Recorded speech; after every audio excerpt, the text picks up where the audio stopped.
2024 April 30 ചൊവ്വ. ഇന്ന് 1199 മേടം 17. വാർത്തകൾ വായിക്കുന്നത് ജി രവി. ഗാസ വെടിനിർത്തൽ വിട്ടുവീഴ്ച ചെയ്യാൻ ഹമാസിന് മേൽ സമ്മർദ്ദം. 40 ദിവസം വെടിനിർത്താൻ ഇസ്രായേൽ നിർദ്ദേശം. വെടിനിർത്തൽ കരാർ അംഗീകരിച്ചാൽ നെതന്യാഹുവിന് പിന്തുണ പിൻവലിക്കുമെന്ന് തീവ്ര വലത് കക്ഷികൾ. 40ഓളം ബന്ദികളുടെ മോചനത്തിന് പകരമായി ഗാസയിൽ 40 ദിവസം താൽക്കാലിക വെടിനിർത്തൽ നടപ്പാക്കുമെന്ന് ഇസ്രായേൽ നിർദ്ദേശിച്ചു. ഇതിനോട് ഹമാസ് അനുകൂലമായി പ്രതികരിച്ചാൽ കൈറോ ചർച്ച വിജയത്തിലേക്ക് നീങ്ങുമെന്നാണ് സൂചന. എന്നാൽ ഗാസയിൽ സ്ഥിരമായ വെടിനിർത്തലും ഇസ്രായേൽ സൈന്യത്തിൻ്റെ പിന്മാറ്റവുമാണ് ഹമാസിൻ്റെ മുഖ്യ ആവശ്യം. വിട്ടുവീഴ്ച ചെയ്യാൻ ഹമാസിനുമേൽ മധ്യസ്ഥരായ ഈജിപ്തും ഖത്തറും സമ്മർദ്ദം ചെലുത്തുന്നുണ്ട്. റിയാദിൽ നടക്കുന്ന വേൾഡ് ഇക്കണോമിക് ഫോറത്തിനിടെ യുദ്ധാനന്തര ഗാസ സംബന്ധിച്ച പദ്ധതികൾ US state secretary Antony Blinken Arab നേതാക്കളുമായി ചർച്ച ചെയ്തു. വെടിനിർത്തൽ കരാർ അംഗീകരിച്ചാൽ ഇസ്രായേലിൽ നെതന്യാഹു സർക്കാരിനുള്ള പിന്തുണ പിൻവലിക്കുമെന്ന ഭീഷണി തീവ്ര വലതുപക്ഷ കക്ഷികൾ ആവർത്തിച്ചു.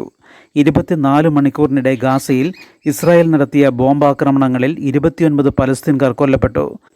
റഫയിൽ 3 വീടുകളിൽ നടത്തിയ ആക്രമണങ്ങളിൽ 25 പേരും വടക്കൻ ഗാസയിൽ 4 പേരുമാണ് കൊല്ലപ്പെട്ടത്. ഒട്ടേറെ പേർക്ക് പരിക്കേറ്റു. ഇസ്രായേൽ ആക്രമണത്തിൽ ഇതുവരെ ഗാസയിൽ 34,488 പലസ്തീൻകാർ കൊല്ലപ്പെട്ടു. 77,643 പേർക്ക് പരിക്കേറ്റു. ഗാസയിലെ ജീവകാരുണ്യ പ്രവർത്തനം പുനരാരംഭിക്കുമെന്ന് US ആസ്ഥാനമായ സന്നദ്ധ സംഘടന വേൾഡ് സെൻട്രൽ കിച്ചൺ അറിയിച്ചു. ഭക്ഷണപ്പൊതികളുമായി ജോർദാൻ വഴി റഫയിലേക്ക് ട്രക്കുകൾ അയക്കാനാണ് പദ്ധതി. കടലോര പട്ടണമായ അൽ മവാസിയിൽ സമൂഹ അടുക്കളയും സ്ഥാപിക്കും. ഈ മാസം 1 വടക്കൻ ഗാസയിൽ ജീവകാരുണ്യ പ്രവർത്തനത്തിനിടെ ഇസ്രായേൽ ആക്രമണത്തിൽ 7 പ്രവർത്തകർ കൊല്ലപ്പെട്ട സാഹചര്യത്തിലാണ് സംഘടന പ്രവർത്തനം നിർത്തിയത്. സംഭവത്തിൽ സ്വതന്ത്ര അന്വേഷണം ആവശ്യപ്പെട്ടെങ്കിലും നടപടിയുണ്ടായിട്ടില്ല. തൃശ്ശൂരിലും ഉഷ്ണതരംഗം. Palakkad orange alert. പാലക്കാടിന് പിന്നാലെ തൃശ്ശൂർ ജില്ലയിലും ഉഷ്ണതരംഗം. പാലക്കാട് ജില്ലയിൽ അതിതീവ്ര ഉഷ്ണതരംഗ സാധ്യത കണക്കിലെടുത്ത് കാലാവസ്ഥാ വകുപ്പ് ഓറഞ്ച് അലർട്ട് പ്രഖ്യാപിച്ചു.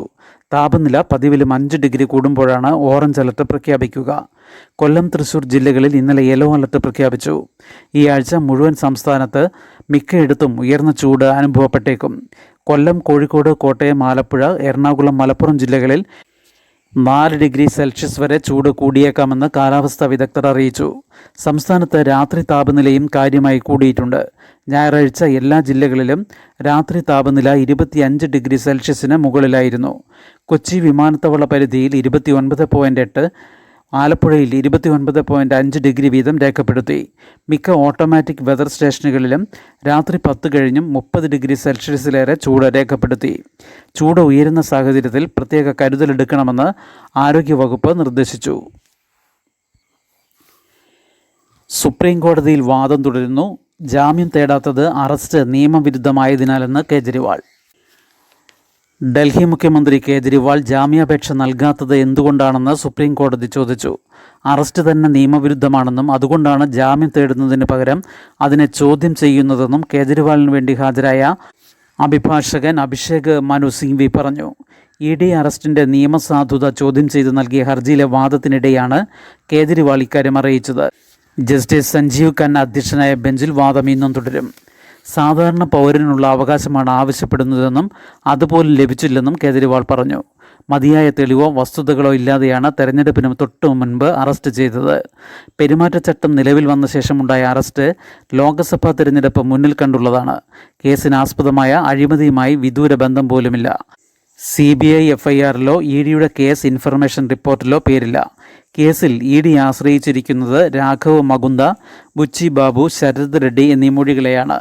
ഇതിൽ ഒരാൾ BJPയിലും മറ്റൊരാൾ BJPയുടെ സഖ്യകക്ഷിയിലുമാണ്. ഇനി ഒരാൾ BJPക്കായി ഇലക്ട്രൽ ബോണ്ടുകൾ വാങ്ങിയ ആളുമാണ്. കഴിഞ്ഞ വർഷം ജൂലൈയിലാണ് കേജ്രിവാളിനെതിരായ മൊഴി വന്നതെന്ന് സിംഗ്വി ചൂണ്ടിക്കാട്ടി. 7 മുതൽ 8 മാസം വരെ പഴക്കമുള്ളതാണ് മൊഴികൾ. കുറ്റക്കാരനാണെന്ന് EDക്ക് തോന്നുന്നുവെങ്കിൽ എന്തുകൊണ്ട് അറസ്റ്റ് വൈകിച്ചു? ഒളിച്ചു പോകാൻ സാധ്യതയുള്ള കുറ്റവാളിയോ ഭീകരനോ അല്ല കേജ്രിവാൾ. PMLA കേസിൽ ജാമ്യത്തിന് ഉയർന്ന വ്യവസ്ഥകൾ നിഷ്കർഷിക്കുന്നുണ്ട്. അതുകൊണ്ട് തന്നെ അറസ്റ്റിന് മതിയായ കാരണങ്ങളുണ്ടോ എന്നും കോടതി പരിശോധിക്കേണ്ടതുണ്ടെന്ന് സിംഗ്വി വാദിച്ചു. മദ്യനയ അഴിമതി കേസിൽ മാർച്ച് 21-നാണ് കേജ്രിവാളിനെ ED അറസ്റ്റ് ചെയ്തത്. നടപടി ചോദ്യം ചെയ്തുള്ള ഹർജി ഡൽഹി ഹൈക്കോടതി ഏപ്രിൽ 9-ന് തള്ളി. തുടർന്നാണ് സുപ്രീം കോടതിയെ സമീപിച്ചത്. ഇന്നലെ 1 മണിക്കൂർ വാദം കേട്ട ശേഷമാണ് ഇന്നത്തേക്ക് മാറ്റുന്നതായി കോടതി അറിയിച്ചത്. കേരളത്തിൽ വോട്ട് ചെയ്തവർ 2 കോടിയിലേറെ. 1.80 ലക്ഷം വോട്ട് കൂടി കണക്കിലെത്തി. സംസ്ഥാനത്ത് വീട്ടിലിരുന്നും വോട്ടർ ഫെസിലിറ്റേഷൻ കേന്ദ്രങ്ങളിലുമായി തപാൽ വോട്ട് ചെയ്ത 1.80 ലക്ഷം പേർ കൂടി കണക്കിലെത്തിയതോടെ ആകെ വോട്ട് ചെയ്തവരുടെ എണ്ണം 2 കോടി കടന്നു. ആബ്സെൻ്റി വോട്ടർമാർ എന്ന് തെരഞ്ഞെടുപ്പ് കമ്മീഷൻ വിശേഷിപ്പിക്കുന്ന 1,80,865 പേരാണ് വീട്ടിൽ വോട്ട് ചെയ്തത്.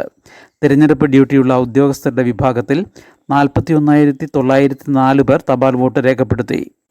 സംസ്ഥാനത്ത് തിരഞ്ഞെടുപ്പ് ഡ്യൂട്ടിയുള്ള എല്ലാവർക്കും തപാൽ വോട്ട് ചെയ്യാൻ അവസരം ലഭിച്ചില്ലെന്ന വ്യാപക പരാതി.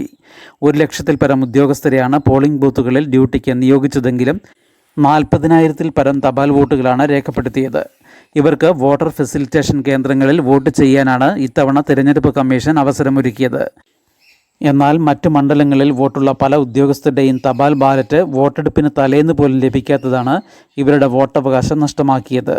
ഇതര സംസ്ഥാനങ്ങളിലെ തിരഞ്ഞെടുപ്പ് ഡ്യൂട്ടിക്ക് പോയ 1,500-ൽ പരം സായുധ പോലീസ് സേനാംഗങ്ങൾക്കും വോട്ടവകാശം വിനിയോഗിക്കാനായിട്ടില്ല. ഇത് സംബന്ധിച്ച് പ്രതിപക്ഷം തിരഞ്ഞെടുപ്പ് കമ്മീഷന് പരാതി നൽകിയിട്ടുണ്ട്. ചട്ടലംഘനം മറുപടിക്ക് സമയം തേടി. പെരുമാറ്റച്ചട്ടം ലംഘിച്ചുവെന്ന പരാതിയിൽ തിരഞ്ഞെടുപ്പ് കമ്മീഷൻ നൽകിയ നോട്ടീസിന് മറുപടി നൽകാൻ BJP ഒരാഴ്ചയും കോൺഗ്രസ് 2 ആഴ്ചയും സമയം തേടി. പ്രധാനമന്ത്രി നരേന്ദ്രമോദി, കോൺഗ്രസ് അധ്യക്ഷൻ മല്ലികാർജ്ജുൻ ഖാർഗെ, രാഹുൽ ഗാന്ധി എന്നിവർക്കാണ് നോട്ടീസ് ലഭിച്ചത്. ഇന്നലെ 11 മണിക്ക് മുൻപ് വിശദീകരണം നൽകാനായിരുന്നു ആവശ്യപ്പെട്ടിരുന്നത്. കമ്മീഷന്റെ പ്രതികരണം ലഭ്യമായിട്ടില്ല. പ്രധാനമന്ത്രിയെ വിലക്കണമെന്ന ഹർജി തള്ളി. ദൈവങ്ങളുടെയും ആരാധനാലയങ്ങളുടെയും പേരിൽ BJPക്ക് വോട്ട് തേടിയ പ്രധാനമന്ത്രി നരേന്ദ്രമോദിയെ 6 വർഷത്തേക്ക് തിരഞ്ഞെടുപ്പിൽ നിന്ന് അയോഗ്യനാക്കണമെന്നാവശ്യപ്പെട്ടുള്ള ഹർജി ഡൽഹി ഹൈക്കോടതി തള്ളി. അഭിഭാഷകനായ ആനന്ദ് എസ് ജോൻഡാലെ നൽകിയ ഹർജി പരിഗണിച്ച ജസ്റ്റിസ് സച്ചിൻ ദത്ത തെറ്റിദ്ധാരണയുടെ അടിസ്ഥാനത്തിലാണ് പരാതിയെന്നും ഈ വിഷയത്തിൽ ഇടപെടാൻ സാധിക്കില്ലെന്നും വ്യക്തമാക്കി. പരാതി കേന്ദ്ര തിരഞ്ഞെടുപ്പ് കമ്മീഷൻ പരിശോധിക്കുന്നുണ്ടെന്ന കമ്മീഷൻ അഭിഭാഷകന്റെ മറുപടിയും വിലയിരുത്തിയാണ് ഹർജി തള്ളിയത്. ഉഷ്ണതരംഗ സാധ്യത, ജോലി സമയ ക്രമീകരണം 15 വരെ നീട്ടി. ലംഘിച്ചാൽ തൊഴിലുടമയ്ക്കെതിരെ നടപടിയെന്ന് മന്ത്രി. സംസ്ഥാനത്ത് ഉഷ്ണതരംഗ സാധ്യത നിലനിൽക്കുകയും താപനില ഉയരുകയും ചെയ്യുന്ന സാഹചര്യത്തിൽ വെയിലത്ത് ജോലി ചെയ്യുന്ന തൊഴിലാളികളുടെ സമയക്രമീകരണം മെയ് 15 വരെ നീട്ടിയതായി മന്ത്രി വി ശിവൻകുട്ടി അറിയിച്ചു. ഉച്ചയ്ക്ക് 12 മുതൽ 3 വരെ തൊഴിലാളികൾ വെയിലത്ത് പണിയെടുക്കുന്നത് കണ്ടെത്തിയാൽ തൊഴിലുടമയ്ക്കെതിരെ കർശന നടപടി സ്വീകരിക്കും. സംസ്ഥാനത്ത് ഇന്നുവരെ രാവിലെ 7 മുതൽ വൈകിട്ട് 7 വരെയുള്ള സമയത്തിൽ 8 മണിക്കൂറായി ജോലി സമയം നിജപ്പെടുത്തി ഉത്തരവ് ഇറക്കിയിരുന്നു. അത് മെയ് 15 വരെ നീട്ടുകയാണ്. പകൽ ജോലി ചെയ്യുന്ന എല്ലാ തൊഴിലാളികൾക്കും ഉച്ചയ്ക്ക് 12 മുതൽ 3 വരെ വിശ്രമവേളയായിരിക്കും. ഷിഫ്റ്റ് വ്യവസ്ഥയിൽ ജോലി ചെയ്യുന്ന തൊഴിലാളികൾക്ക് ഷിഫ്റ്റുകൾ ഉച്ചയ്ക്ക് 12-ന് അവസാനിക്കുന്ന തരത്തിലും വൈകുന്നേരം 3-ന് ആരംഭിക്കുന്ന തരത്തിലുമാണ് പുനഃക്രമീകരണം. വേനൽ മഴയിൽ 62% കുറവ്. മാർച്ച് 1 മുതൽ ഇന്നലെ വരെ സംസ്ഥാനത്ത് ലഭിച്ച വേനൽ മഴയിൽ 62% കുറവ്.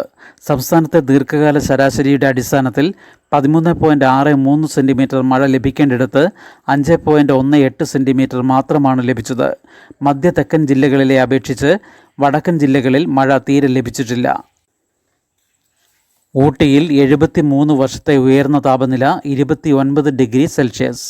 ഊട്ടിയിൽ 73 വർഷത്തിനിടെ ഏറ്റവും ഉയർന്ന താപനില 29 ഡിഗ്രി സെൽഷ്യസ് ഇന്നലെ രേഖപ്പെടുത്തി. സാധാരണ മാർച്ച് ഏപ്രിൽ മാസങ്ങളിലെ താപനിലയേക്കാൾ 5.2 ഡിഗ്രി കൂടുതലാണ് ഇത്. 1993, 95, 96 വർഷങ്ങളിൽ 28.5 ഡിഗ്രി വരെ ഉയർന്നിരുന്നു. ഊട്ടി സസ്യോദ്യാനത്തിലെ ഇന്നലത്തെ കൂടിയ ചൂട് 28.3 ഡിഗ്രിയാണ്. 1951 ശേഷം ആദ്യമായാണ് ഊട്ടിയിൽ ഇത്ര ചൂട് അനുഭവപ്പെടുന്നത്. നീലഗിരിയിലെ ജലാശയങ്ങൾ വറ്റുകയാണ്. ക്യാരറ്റ്, മുള്ളങ്കി, ഉരുളക്കിഴങ്ങ്, ക്യാബേജ്, തേയില തുടങ്ങിയവയെ ചൂട് ബാധിച്ചു തുടങ്ങി. മറ്റു സ്ഥലങ്ങളിൽ ചൂട് കൂടിയതിനാൽ ഊട്ടിയിൽ സഞ്ചാരികളുടെ തിരക്കുണ്ട്. ശുഭദിനം. നന്ദി.